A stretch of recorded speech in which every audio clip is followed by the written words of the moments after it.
પ્રધાનમંત્રી આવાસ યોજનાની અંદર તમારું નામ કેવી રીતે ચેક કરવું, લિસ્ટની અંદર તમારે નામ કેવી રીતે ચેક કરવું, તમારું નામ છે કે નથી યોજનાની, પ્રધાનમંત્રી આવાસ યોજનાની અંદર, બરાબર.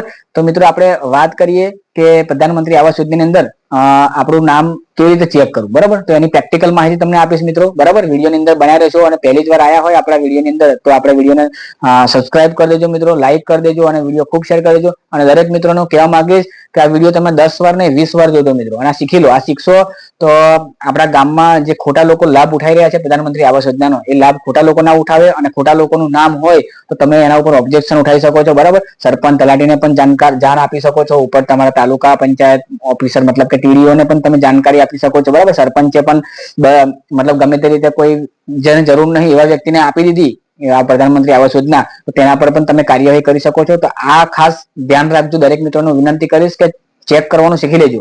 આ વિડીયો આખો જોજો મિત્રો, ભલે લાંબો થાય 10 મિનિટનો થાય વિડીયો, પણ તમે આ શીખી લેજો મિત્રો. શીખશો તો તમને બહુ કામ લાગશે, તમારા ગામના જાગૃત નાગરિક તરીકે તમને આ ખૂબ કામ લાગશે મિત્રો, બરાબર. મારી રિક્વેસ્ટ છે કે આ વિડીયો તમે આખો જોજો, તમને તૈયારીમાં જ ખબર પડી જશે. આપણે જિલ્લા વાઇઝ, તાલુકા વાઇઝ, ગામ વાઇઝ હું તમને પ્રેક્ટિકલ બતાવીશ મિત્રો કે કેવી રીતે નામ ચેક કરવું. અને વિડીયોને પહેલી વાર આવ્યા હોય મારી યુટ્યુબ ચેનલમાં તો સબસ્ક્રાઇબ કરી દેજો મિત્રો. આવી જ જાણકારી તમને મળતી રહેશે મિત્રો. તમારા ગામની કોઈ પણ તમારી જાણકારી છે તમને ખૂબ જ કામ લાગશે મિત્રો, તો એના માટે સબસ્ક્રાઇબ કરી દેજો. અને પહેલી વાર આવ્યા હોય તો લાઈક કરી દેજો અને વિડીયોને ખૂબ શેર કરી દેજો મિત્રો. તો ચાલો તમને હું પ્રેક્ટિકલ બતાવું મિત્રો કે કેવી રીતે ચેક કરવું. તો મિત્રો આપણે સૌપ્રથમ ગૂગલ ક્રોમમાં જતું રહેવાનું, બરાબર. જેવું આપણે ગૂગલ ક્રોમમાં જશું એટલે આપણે એક સાઇટ સર્ચ કરવાની, બરાબર.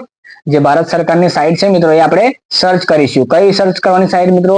PMAYG એવું લખવાનું મિત્રો, PMAYG, બરાબર. યાદ રાખજો મિત્રો, PMAYG ખાસ જોજો મિત્રો. હા, શીખવાનું છે દરેક આપણા મિત્રોને, બરાબર. દરેક મિત્રોને કમ્પલસરી શીખવાનું છે મિત્રો. પોતાના ગામના કોઈ ખોટા લોકો લાભ ના લે એટલા માટે શીખવાનું છે, ખાસ ધ્યાન રાખજો. PMAYG, બરાબર. PMAYG લખશું મિત્રો એટલે તરત જ આખી વેબસાઇટ ખોલી જશે મિત્રો, બરાબર. એવી વેબસાઇટ ખોલે મિત્રો એટલે આપણે પહેલું જે ઓપ્શન છે PMAY-G એના પર આપણે ક્લિક કરીશું, બરાબર. જેવું આપણે ક્લિક કરીશું મિત્રો એટલે તરત જ ભારત સરકારની આખી સાઇટ ખોલી જશે મિત્રો. જો લખેલું છે પ્રધાનમંત્રી આવાસ યોજના ગ્રામીણ મિત્રો. તો આપણે હવે આપણું નામ ચેક કરવાનું છે, ગામનું નામ, બરાબર. અને આપણું લિસ્ટ આખું નામ ચેક કરવાનું. તો આજે એક ઉદાહરણ તરીકે આપણે આખું ઉદાહરણ સાથે તમને હું બતાવીશ મિત્રો, બરાબર. તો સૌપ્રથમ તમારે શું કરવાનું છે મિત્રો? જો અહીંયા આગળ હોમ છે, પછી અબાઉટ અસ છે, આવાસ શોપ છે, ડોક્યુમેન્ટ છે, સ્ટેક હોલ્ડર છે, સક્સેસ સ્ટોરી છે, કોન્ટેક્ટ છે, એવા ઘણા બધા ઓપ્શન છે.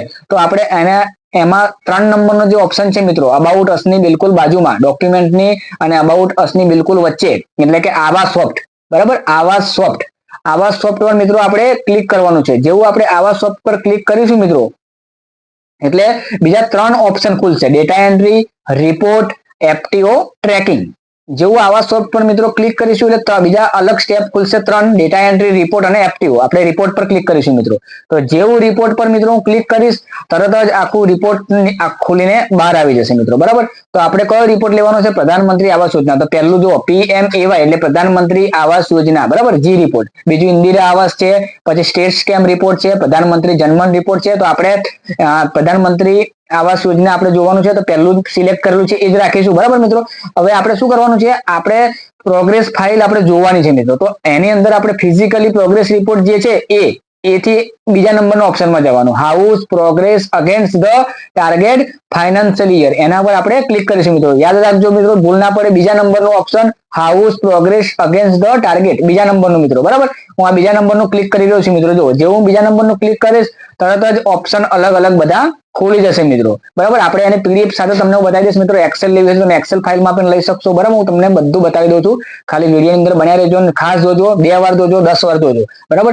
પહેલો ઓપ્શન છે આપણો કયો છે? પ્રધાનમંત્રી Awas Yojana કોમ્યુલેટિવ progress teal date, મતલબ અત્યાર સુધી કોણ છે. ટીલ ડેટ એટલે અત્યાર સુધી જે હોય એ જ જોઈએ આપણે, તો આપણને ખ્યાલ આવી શકે મિત્રો, બરાબર. તો પ્રધાનમંત્રી આવાસ યોજના ગ્રામીણ મતલબ આપણે ગ્રામીણનું જોઈ શકીએ. પછી ઓલ સ્ટેટ લખેલું છે મિત્રો, ત્યાં આપણે ક્લિક કરીશું. જેવું ક્લિક કરીશું એમાં આપણું રાજ્ય સિલેક્ટ કરવાનું. આપણું રાજ્ય છે મિત્રો ગુજરાત, તો આપણે ગુજરાત સિલેક્ટ કરીશું, બરાબર. જેવું આપણે ગુજરાત સિલેક્ટ કરીશું મિત્રો એટલે અલગ અલગ જિલ્લાઓ આવી જશે, બરાબર. જો અલગ અલગ જિલ્લા, તમે તમારો જિલ્લો પસંદ કરવાનો, કોઈ પણ તમારો જિલ્લો હોય, બરાબર. હું એક્ઝામ્પલ તરીકે કોઈ એક જિલ્લો લઈ રહ્યો છું, હું વડોદરા લઈ લઉં છું મિત્રો, ઉદાહરણ તરીકે, બરાબર. જેવું આપણે જિલ્લો સિલેક્ટ કરીશું એટલે આપણે હવે અલગ અલગ તાલુકા સિલેક્ટ કરવાના. તમારે તમારો તાલુકો, તમારો જિલ્લો પસંદ કર્યો, પછી તમારે તમારો તાલુકો પસંદ કરવાનો. હું ઉદાહરણ તરીકે એક તાલુકો લઈ લઉં છું, સાવલી લઈ લઉં છું મિત્રો, બરાબર. તો ઉદાહરણ તરીકે મેં સાવ લીધું, તમારે તમારું લેવાનું છે મિત્રો, બરાબર. તમારા ગામનું જોવાનું, તમે તમારા તાલુકાનું નામ સિલેક્ટ કરવાનું મિત્રો. હવે સાવલી તાલુકાના જેટલા પણ ગામડા હશે બધા આવી જાય. જો મિત્રો, આદલવાડા, અજબપુરા, આકલિયા, અલિન્દ્રા, અમરાપુરા, અજેસન, ભાદરવા, બરાબર, ધનોરા, ધનતેજ, ચરણપુરા, ધનતિયાલ, ગંગડિયા, બરાબર, ગોઠડા, અલગ અલગ બધા ગામો આવશે. આપણે કંબોલા, કનોડા આપણે ઉદાહરણ તરીકે કોઈ એક ગામ લઈ લઈએ મિત્રો. હું લઈ લઉં છું મિત્રો ઉદાહરણ તરીકે લોટના ગામ, બરાબર. તમારે તમારું ગામ લેવાનું છે મિત્રો. હું લઈ લઉં છું લોટના ગામ મિત્રો, બરાબર. લોટના ગામ મેં પસંદ કરી લીધું, બરાબર. તમારે તમારું ગામ સિલેક્ટ કરવાનું છે, બરાબર. લોટના સિલેક્ટ નહીં કરવાનું. ઉદાહરણ તરીકે તમને બતાવું છું. હવે શું કરવાનું છે મિત્રો? કાંઈ નથી કરવાનું, સબમિટ કરવાનું છે. શું કરવાનું? સબમિટ. જેવું તમે સબમિટ કરશો મિત્રો એટલે તરત જ આખો એક રિપોર્ટ ફાઇલ ખુલીને આવી જશે. જો મિત્રો, આ રિપોર્ટ આખો ખુલીને આવી ગયો કે કોને ઇન્દિરા આવાસ યોજના મળી, કેટલા હપ્તા મળ્યા, કેટલા પૈસા મળ્યા, ટોટલ કેટલા મળ્યા, કેટલું કામ થયું, આખો રિપોર્ટ આવી ગયો, બરાબર.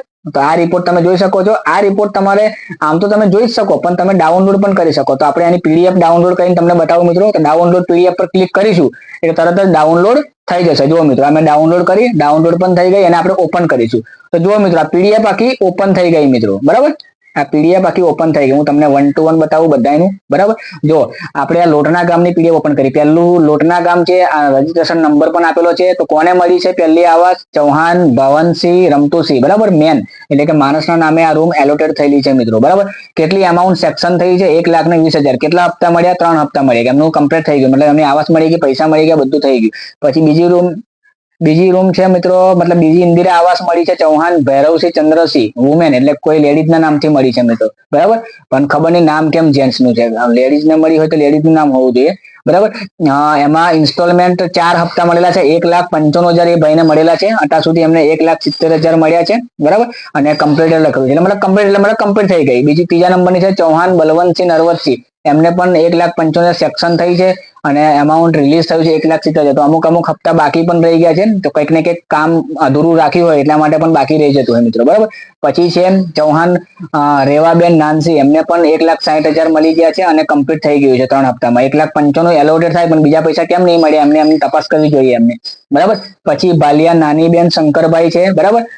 એમને પણ 1,20,000 મળ્યા છે અને કમ્પ્લીટ ઓછા પૈસા મળ્યા છે. એમાં બી એમને આગળ એમને તલાટીને પૂછી શકે છે કે કેમ ઓછા મળ્યા એમ, બરાબર. કાં તો કામ ઓછું રહી ગયું તો પણ એવું થઈ શકતું હોય છે. પછી લોટના લખીબેન રામાભાઈ બાલિયા, એમને પણ 1,95,000 પણ અત્યારે લગીને એમને એક જ હપ્તો મળ્યો છે. હાઉસ સેક્શન એટલે કે કામ કંઈક અધૂરું રહ્યું હશે, બાકી રહ્યું કે બતાવ્યું નહીં હોય, કંઈક ને કંઈક એવું અટક્યું હશે, એના માટે એટલા જ પૈસા ભર્યા છે. હજુ એમને આગળ કાર્યવાહી મતલબ કે આગળ એમાં મકાનનું કામકાજ બતાવે આગળ, બરાબર. તલાટીને આગળ બતાવે તો એ આગળ બીજી અમાઉન્ટ રિલીઝ એમની થઈ શકે છે મિત્રો, બરાબર. તો એમને આગળ ખરેખર એમને આગળ કાર્યવાહી કરવી જોઈએ તો પૂરેપૂરા પૈસા એમને મળે. લોટના ચૌહાણ ઈશ્વરસિંહ દેવસિંહ, બરાબર. મેન 1,95,000 ની એલોટેડ થયેલી છે પણ 2 હપ્તા બતાવે છે ઇન્સ્ટોલમેન્ટ અને 1,10,000 મળેલા. પ્લિન્થ એટલે અડધું કામ મતલબ શું કહેવાય પેલું ઉપર પેલું છત લગાવે ને ઉપર એ કામ લગીને પહોંચ્યું છે એટલે પ્લિન્થ લખેલું છે મિત્રો. પ્લિન્થ એટલે છત લગાવે ને ઉપર શું કે પેલું સ્લેબ ભર્યો એ પ્લિન્થ કહેવાય ને મિત્રો, બરાબર. એટલે પહોંચ્યું છે. હજુ આગળનું પણ કાર્યવાહી કરે તો બીજા હપ્તો જે બાકી છે એ નીકળી જાય મિત્રો, બરાબર. પછી 8મા નંબરનું છે પ્રધાનમંત્રી આવાસ યોજના ઓર દયાબેન જેરામભાઈ, બરાબર. વુમેન 1,20,000 એમને પણ કમ્પ્લીટ બતાવે છે, મતલબ મકાન ક્લિયર થઈ ગયું મિત્રો. તો આ રીતે તમે મિત્રો તમારા ગામની પીડીએફ તમે ચેક કરી શકો છો મિત્રો, બરાબર. આ રીતે ચેક કરવાની મિત્રો. દરેક મિત્રોને વિનંતી કરીશ કે વિડીયોને 10 વાર જોજો, 20 વાર જોજો અને તમારા ગામનું લિસ્ટ આ રીતે ચેક કરો. અને ખોટા લોકોનો લાભ ઉઠાવતા હોય તો એનો વિરોધ કરો, કાર્યવાહી પણ તમે કરી શકો છો, બરાબર. આગળ તમે જાણ પણ કરી શકો છો. એટલે ખોટા લોકોનો લાભ ના લે એટલા માટે દરેક મિત્રોએ જાણવું જરૂરી છે. આવા જ વિડીયો માટે મને સબસ્ક્રાઇબ કરી દેજો મિત્રો મારી યુટ્યુબ ચેનલને અને ખૂબ શેર કરી દેજો દરેક લોકોને, જેથી કરીને આની જાણકારી દરેક આપણા મિત્રોને મળી શકે મિત્રો. રામ રામ, જય માતાજી મિત્રો.